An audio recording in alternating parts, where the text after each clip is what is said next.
children. Welcome, dear explorers, to Knowledge Island.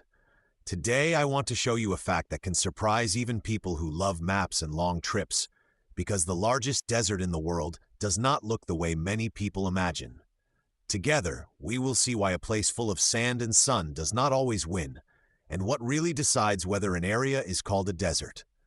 Let's uncover this cool and unusual mystery together. At the View Tower, I met Armadillo and Vulture.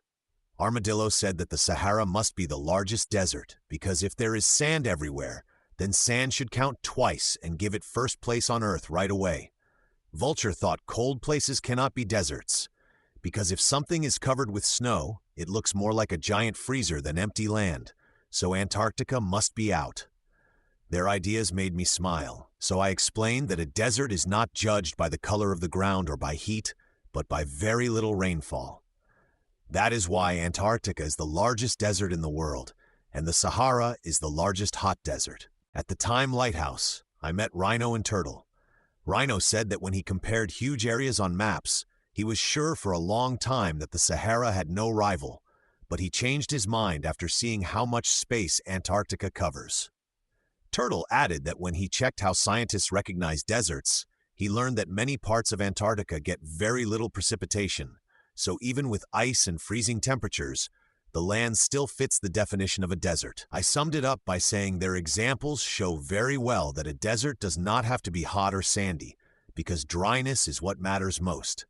And in that way, Antarctica really beats the Sahara. Near the knowledge cocoons, I met Butterfly and Cockatoo. I decided to test their knowledge and asked them what they knew about the largest desert in the world. Butterfly answered that Antarctica is the largest desert on Earth, because a desert is an area with very little rainfall, not necessarily a place that has to be hot and covered only with sand. Cockatoo added that the Sahara is still enormous, but it should be called the largest hot desert, while Antarctica is the largest desert overall. I praised them for knowing so much, because they explained correctly that cold does not rule out a desert if the land is extremely dry. Dear researchers, today you learned that the largest desert in the world is not the Sahara, but Antarctica. You now know that we identify a desert mainly by very little rainfall, not by high temperature or sand alone.